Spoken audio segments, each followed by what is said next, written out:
What's going on, guys? This is Rob, and it's Halloween week here at Comics Explained. And so for the next 7 days, I'm turning my channel into a spook fest of awesome stories involving monsters and ghouls, starting with the classic story of Marvel Zombies. Now, some of you longtime followers may be asking yourselves, Rob, didn't you do a video on Marvel Zombies last year? Well, the answer is yes, but that video sucks, so I'm remaking it. Having said that, as we get into this story, I want to take a couple of minutes to run over some elements of the Army of Darkness and Ash Williams. The reason why is because this story will initially pick up with Ash, and so while we don't need a comprehensive explanation on his character, we do need to have at least a surface understanding at the very least. So Ash Williams, as you may know, hails from the Army of Darkness universe based on the single greatest film ever made, The Evil Dead. One of the elements of this universe is an object referred to as the Necronomicon Ex Mortis, also called the Book of the Dead. Depicted as a book bound in human skin, when used, the Necronomicon has a power to summon a demon entity that possesses the souls of others.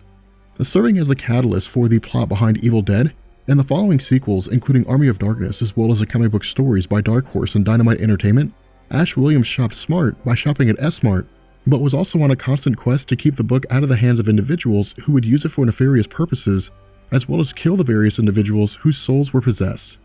Coming to a head in issues number 12 and 13 of Army of Darkness Volume 1, Ash Williams dies and finds himself standing at the pearly gates to heaven. Initially questioning whether he died or not, while the story came after the official Marvel Zombies event, what this did was serve as a prequel to the Marvel Zombies in order to flesh out some of the details that were initially left ambiguous. And so picking up with issue number 1 of Marvel Zombies vs. Army of Darkness, which sees Ash Williams landing on Earth in a trash dumpster, the story opens by telling us that this is the day of the first day of the end of the world. Furthermore, what we're also told is that a dimensional gate had opened, leading to Ash Williams being dropped here in addition to someone else. Now, where the story doesn't initially provide us with all this information, what it does is make sense of things as we go on. After being set upon by a homeless woman scrounging through the dumpster, Ash runs her off by throwing an apple core at her head. Recalling bits and pieces of his post-death experience that he had died and went towards the light of what was assumed to be heaven, Ash comes to the belief that he has actually died and is in heaven proper. However, after coming across Daredevil while he fights Thunderball, a villain with super strength known for using a ball and chain, Ash attacks Daredevil, believing him to be the literal devil himself. However, before he can take action, the old homeless woman draws his attention by stating that no matter where Ash goes, he will never escape the Necronomicon. In addition to this, she provides a warning in that this world will die and an army of the dead will rise. However, because this is Ash and he doesn't take lip from anyone, including demons, he punches the old woman in the face and knocks her out. Using his chainsaw arm, Ash takes the woman by the neck with the intention of cutting her head off, but after witnessing the scuffle and believing that Ash is attacking an old innocent woman, Daredevil intervenes by knocking Thunderball aside and attacking Ash. Intending to knock Ash out, but failing to realize that Thunderball is coming up behind him, Daredevil's knocked into a wall and falls unconscious, after which Ash muses with Thunderball for a few minutes before believing him to be a hero, and the two go their own separate way. And so after hearing the old woman's prediction, Ash labors under the belief that it has become his mission to save this Earth from what he believes is the coming threat of Deadites. Reading a local newspaper and learning that the Avengers stand as the Earth's mightiest heroes, he travels to their mansion under the hope of recruiting them as allies to his cause. However, once he arrives, instead of using the intercom to summon the team peacefully, he instead shoots it with his boomstick. With the Avengers answering his call, albeit under less than favorable terms, Ash finds himself seized by Luke Cage, with Thor bending his boomstick into a pretzel. With Captain America ceasing hostilities and having the Avengers stand down, Ash begins to explain that he was warned of a coming apocalypse and that the Avengers, along with the rest of the world's heroes, have to assemble for the threat. However, all legitimacy of his claim is thrown out the window when he's asked how he came by this information and states that he was told by a homeless woman. From here, the situation goes from bad to worse when the Avengers consider him crazy, and Ash states that in his own universe, he had battled the Deadites, which was a name used for possessed souls, and defeated them on multiple occasions, even when he found himself confined to a mental institution. And so after hearing enough and considering him to be a quack, along with Ash becoming increasingly frustrated by the fact that the Avengers are laughing at him, the Scarlet Witch uses her magic to teleport him away. Landing in a lake which the Scarlet Witch mused about sending him to in order to cool him off, the story also shows Jarvis informing the Avengers that an odd set of events are occurring in Midtown. And so while expressing his frustration over the fact that the Avengers didn't take him seriously, Ash begins to recall what happened when he presumably died. When he had passed on and was approaching the pearly gates, he was stopped by St. Peter, who informed him that no chainsaws or weapons were allowed beyond that point. And while Ash joked about bringing his boomstick, An event took place off-panel, capturing his attention, as well as the attention of everyone around him. Believing that whatever happened in heaven is also happening on Earth, Ash sets out into the city to warn whoever will listen to him. And so with the Avengers traveling to the source of the aforementioned disturbance by way of their Quinjet, the group spots Ash Williams in the street yelling at the top of his lungs like a crazy person. Landing and investigating the situation, the scene has also drawn the arrival of Spider-Man. And so while Ash hits on both Ms. Marvel and Black Widow and makes a bit of progress, Captain America becomes jelly and has Spider-Man take Ash away. With Spider-Man asking about what happened and why he's predicting the end of the world, Ash reveals that when he was standing at the gates of heaven, the Sentry Robert Reynolds had appeared and attacked everyone, killing them all. Using his boomstick to shoot the Sentry, because he was so powerful, the bullets didn't do any damage and Ash was knocked out of heaven and into this alternate version of Earth. And so transitioning back to the Avengers, we find that the disturbance in Midtown was due to the arrival of a zombified Sentry who had single-handedly taken out all of the Avengers. Now to sidetrack for a second, this is particularly important, and the reason why is because, as we'll see later on, this version of Robert Reynolds is from another reality, but is part of an infinitely repeating causal loop created by the Watcher. Furthermore, after killing the entire Avengers team, including Ms. Marvel, the various members begin to reanimate with an insatiable desire for human flesh and start attacking innocent civilians on the street. Witnessing the events firsthand, Spider-Man travels back in an effort to rescue a civilian before things get out of hand, arguing that even if this does mean the end of the world, he's going to do his best to ensure that no civilians are harmed. In addition to this, to Spider-Man, this entire situation is simply a ploy by some enemy, and that in his mind, the Avengers will eventually be restored, and that they won't want the death of civilians on their conscience. However, Ash responds by stating that whatever's happening here is irreversible, and that these versions of the Avengers can only be destroyed, not returned to normal. However, after dropping off the woman and instructing her to get to safety, it's revealed that Spider-Man had been chased by Steve Rogers. Lunging from a rooftop and attacking Spider-Man, Steve Rogers bites him on the shoulder and infects him with the zombie virus, resulting in Ash Williams being dropped and landing in front of Luke Cage, Ms. Marvel, and Hawkeye. Now following this, the story picks up in Marvel Zombies vs. Army of Darkness issue number 2, with Spider-Man pretending to be a zombie. Initially attacking Hawkeye and intending to bite into his head, Spider-Man is warned by Black Widow not to do it because they all taste bad. However, Spider-Man argues that he's the one that had to carry Ash Williams around and listen to his nonsense. Furthermore, when Luke Cage makes the argument that there's a whole world for them to consume, Spider-Man counters by stating that Luke is right, and because of that, allowing Spider-Man to consume Ash won't make any difference. And so after giving in, the story transitions to Spider-Man taking Ash to a rooftop where he reveals that the entire situation was a ruse, and that Spider-Man has not transformed into a zombie. Instead, the events that Ash was proclaiming are coming true, and the intention of Peter is to learn everything he can in order to save both his loved ones as well as protect the world. Furthermore, Peter rationalizes that while others would have transformed almost immediately, his powers seem to be working overtime to defeat the virus. And so in the midst of the chaos and realizing that the entire situation seems to go from beyond containment and has moved to survival, Peter Parker literally leaves Ash on the rooftop and takes off for his home in order to ensure that Aunt May and Mary Jane are safe. Following this, the Punisher makes his way to the roof, presumably having followed Spider-Man, and as Ash yells about how Spider-Man is supposed to protect the innocent, the Punisher responds by stating that in New York City, no one is innocent. And so teaming up together, what's really cool about this is that for the Punisher, the fact that a zombie apocalypse is happening and taking over the world is irrelevant in the face of the fact that for him, there's still criminals that need to be adequately punished, and in truth, this is something that Punisher comments on. During their conversation where Ash argues that he needs to find the Sumerian Book of the Dead in order to stop the existing apocalypse and save the world, the Punisher agrees to help so long as Ash helps him first. Traveling to the home of the Kingpin, Wilson Fisk, in true Punisher style, Frank Castle refuses to listen to reason. Taking the more logical road, Kingpin argues that the situation being what it is, regarding the zombie pandemic and the end of everything, the concept of heroes and villains doesn't exist anymore. Instead, it's about survival and, if at all possible, containment. However, Frank Castle ignores this and instead unleashes holy hell on Kingpin and his crew by spraying them down with bullets, making the argument that in his mind, none of them were ever human to begin with. And so turning to Ash and honoring the agreement of helping him to find the Sumerian Book of the Dead, Punisher hands his weapons off to Ash, instructing him to work as an assistant of sorts, and that because the street outside is filled with zombies, Punisher intends to kill all of them, and whenever he runs out of ammo, Ash will throw him what he needs to continue the firefight. Busting open the doors and running out guns blazing, the Punisher takes on Leader, Elektra, Ulysses Claw, and others. However, when he calls for Ash to throw him some magazines, we find that Ash has bailed out, leading to Punisher being consumed by the zombie horde. Now what I want to do here is I want to sidetrack for a second by picking up with the story Marvel Zombies Dead Days. As a story that was thrown in a few years after the original Marvel Zombies event, Dead Days served to fill in the holes between the start of the zombie outbreak and the events that led to the end of the world. Picking up with Spider-Man following his departure from Ash, we find him traveling back to his home in an effort to check on Mary Jane and Aunt May. Finding the two of them glued to the television watching the news covering the zombie apocalypse, Peter Parker begins to succumb to the zombie virus. With Mary Jane running to his side, the virus completely takes over, leading to Peter attacking Mary Jane.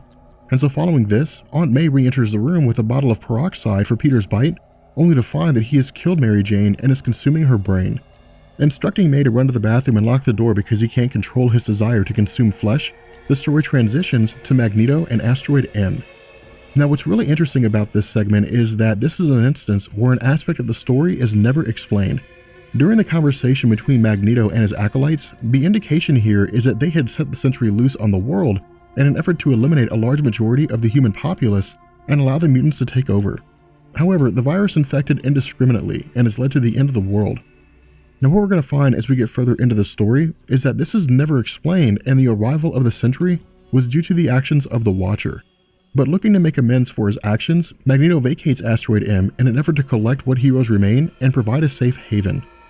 And so picking up in Westchester, New York, we find the Xavier Institute is under attack from the Canadian superhero team Alpha Flight, who have turned into zombies.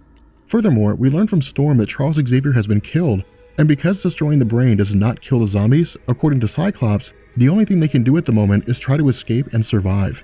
In addition to this, the X-Men appear to be largely unaware of the zombie outbreak happening in New York City as a whole, and that when Magneto arrives, while he makes the claim that this is a global issue and the only attitude they can take is kill or be killed, the reaction of Kitty Pryde is one of surprise regarding the global pandemic. Transitioning back to Ash following his abandonment of the Punisher, while he's running for safety with the various guns he's received from Frank Castle, he stumbles upon Dazzler as she's being attacked by Bucky Barnes.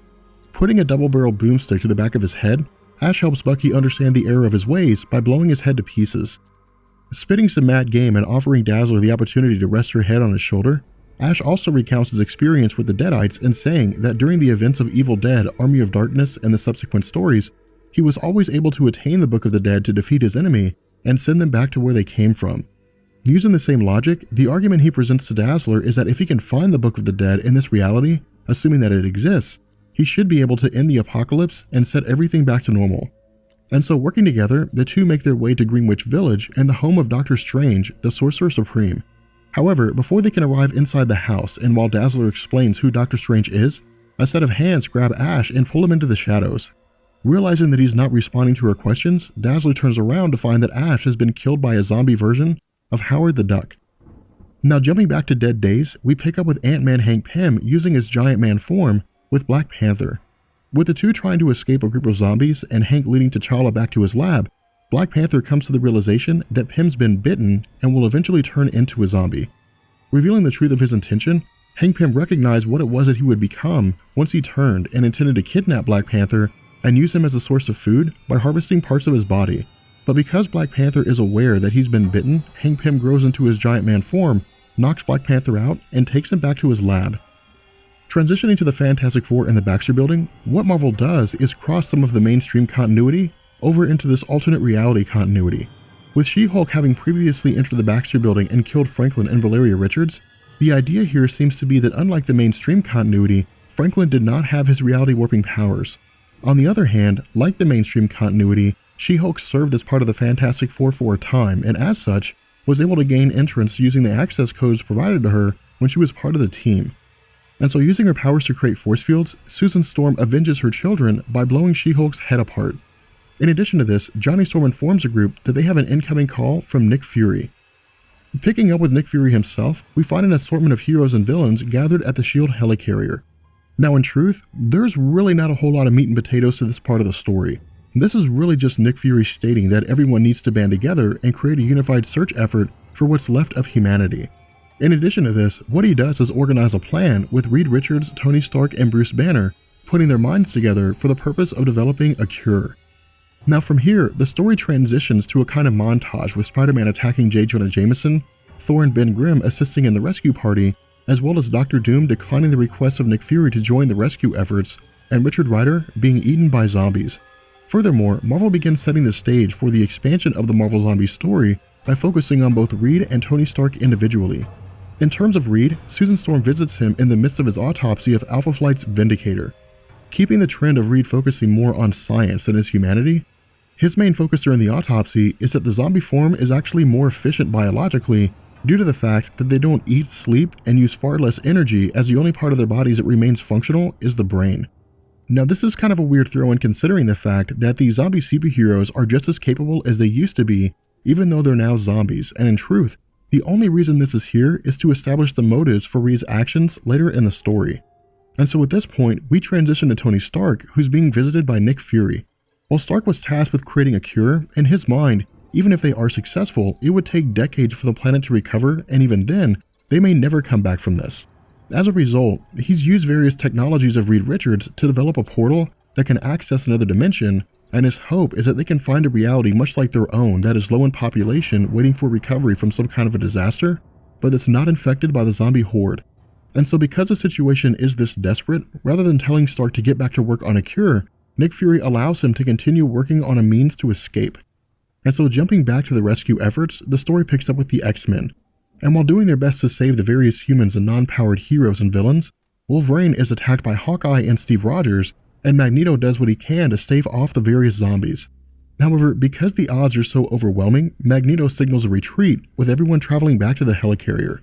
Now moving back to Reed Richards and the Fantastic Four, Reed states that before he brings his findings to Nick Fury, his investigations have shown that the zombification of the planet isn't so much about the ending of the world as it is about evolution. To him, humanity's violence has been a constant part of society, and the various battles between heroes and villains was a reflection of this primal nature of humans. And so the situation as it's unfolding now is really more of people being forced to cast off the illusion of peace and revealing who they really are. As a result, he had exposed the rest of the Fantastic Four to the zombie virus and in turn, allowed them to attack him. At this point, the story jumps back to Tony Stark following his completion of the portal device. However, the situation is such that the portal can only be used once due to the amount of power that would be consumed by transporting all the survivors, both human and superpowered. Furthermore, the timeline for the transport of the survivors is limited due to both how fast people are dying and, by extension, how fast the zombie ranks are expanding. However, before the two can converse any further, they're attacked by Reed Richards and the rest of the Fantastic Four. Because Tony Stark had confined his plan in Reed in order to use his technology to build the portal, Reed intends to use the portal as a means to access other dimensions and feed on their various occupants. Moving the portal to an elevator, Nick Fury recalls the remaining heroes consisting of Thor, Storm, Doctor Strange, and others, in addition to initiating Failsafe 30, which locks down the building and sends the elevator to a panic room. In addition to this, unlike Tony Stark, Fury argues that even if they were to use the portal, there would be no way to ensure that the zombies would be unable to repower it following their departure. As a result, while the Fantastic Four invades the panic room, Thor destroys the portal on Nick Fury's orders to ensure that no one can go from that reality to another. And so within the next couple of minutes, the Fantastic Four kill all the remaining heroes, who in turn transform into zombies. Now while this is happening, the story jumps to Dazzler following the death of Ash, and at this point, the story goes from campy to campier. What Marvel does here is introduce a version of Ash native to this reality as opposed to the version of Ash from the Evil Dead universe who was dropped into this reality at the beginning of the story. When Dazzler had partnered with the original Ash after they had arrived at the home of Doctor Strange and that version of Ash had died, the new Ash had killed Howard the Duck as he moved towards Dazzler. However, in the midst of being awesome, Howard the Duck resurfaces due to the fact that Ash had failed to realize that shooting one of the zombies in the head does not kill them. And so moments before meeting his demise, the Scarlet Witch appears and turns Howard into glass. Knocking him down and causing him to shatter into a million pieces, the story jumps to the inside of Doctor Strange's home. Interrogating the various books in turn and burning the ones that refuse to answer their question, the trio finally locate a dark arts book that will provide the answers they seek. As it states, since the Necronomicon was first discovered and translated by an ancient society looking to harness the power of the damned, various cults and societies have looked to capture it and use it for their own purposes. As a result, while it fell out of contact with the world and was lost from all memory, the book itself was eventually located in the Arcanum of Dr. Doom in Latveria. At this point, the story provides us with an explanation of how it was that the virus spread around the world so fast. When the virus initially broke out after the Sentry had attacked the Avengers, in truth, the zombie infection could have been contained. Instead, while S.H.I.E.L.D. was working on a way to ensure of this, the Scarlet Witch had found herself surrounded by zombies who intended to consume her. Calling for help, she was eventually saved by her brother Quicksilver. However, Scarlet Witch was actually revealed to have been Mystique in disguise. Because Quicksilver possessed such astonishing speed, once he was infected, he was able to make quick work of various individuals in New York proper. From there, he sped across the oceans and began infecting heroes overseas, including Captain Britain Brian Braddock from England, some Russian hero no one cares about, the Silver Samurai Shin Harada from Japan, as well as various individuals throughout the Savage Land in Antarctica. And so picking up with the current events, the story transitions to Ash Williams meeting Dr. Doom for the first time. Because Doom doesn't understand how awesome Ash is, he takes offense by being referred to by nicknames like 3PO, Mr. Roboto, and so on. Backing off and addressing Doom by the name he deserves, Ash, Scarlet Witch, and Dazzler are taken below the castle to the science wing where Doom reveals that the zombie infection of Earth has nothing to do with the Necronomicon or the Deadites and instead is extraterrestrial. As a result, in the mind of Doom, the only way to defeat the zombie threat is through magic, not sorcery. Furthermore, the kingdom of Doomstadt is protected by a mystical force field that was created by Doom and is currently under siege by Bill Foster, a hero that managed to acquire the Pym particles that allow for a being to turn into a giant person. Attacking the castle, Doom repels and destroys Goliath by firing several missiles into his chest and blowing them up. And so following this, Doom reveals that some of the occupants of Latveria were rescued from the zombie infection, but when he underwent the selection process for who would be allowed to survive, he only chose those of breeding age and adequate health. As a result, Scarlet Witch and Dazzler are allowed to dine with Doom, while Ash is sent below to be held with the other survivors. Following this, the Scarlet Witch snuck off and rescued Ash by freeing him from the pens with the intention of taking him to the Arcanum to verify his information. However, because Doom would become aware that something was off, Ash sends Scarlet Witch back to Doom and Dazzler in order to keep him preoccupied.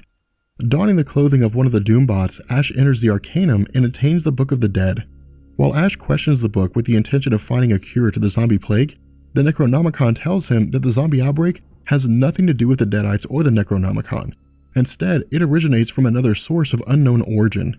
In addition to this, the prophecy of the old woman simply stated that an army of the dead would rise, not an army of the Deadites.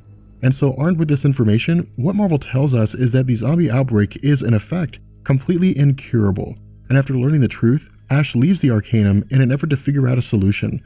And so as the situation comes to a head, Doomstadt falls under attack by the combined forces of the X-Men and various superpowered zombies. As Hank McCoy explains, because normal humans were consumed almost immediately after the outbreak, Reed Richards and the X-Men worked together to reprogram Cerebro to search for humans rather than mutants. Discovering that a large supply was housed within Doomstadt itself, the X-Men seized on the castle using Reed's intelligence to circumvent the protection that Doom had instilled. And so traveling back to the Arcanum, Ash speaks with the Necronomicon, making the case that because it's bound in human flesh and written in blood, once the human food source of the zombies has run out, they will inevitably come for it out of desperation. Realizing that it would likely be consumed, the Necronomicon agrees to help Ash escape the zombie plague, as well as attempt to bring it to an end. Traveling to a transporter that Doom had designed for the purpose of expanding his influence into other realities, because Ash had distracted the zombies during their battle and allowed Doom the opportunity to escape and send his people to another dimension, Doom allows Ash to use a teleporter. In addition to this, the portal is programmed to alternate between realities every 5 seconds, meaning that even if the portal weren't destroyed, the zombies would be unable to enter and follow Ash. Traveling through, Ash finds himself dropped into a reality composed entirely of werewolf versions of the Marvel characters, all of whom have been turned into zombies and begin chasing him. With that being said, we're going to bring this video to an end, and in the next video, we'll cover the events in the Ultimate Universe, as well as get into the main Marvel Zombie story proper. And I will catch you guys later. Peace.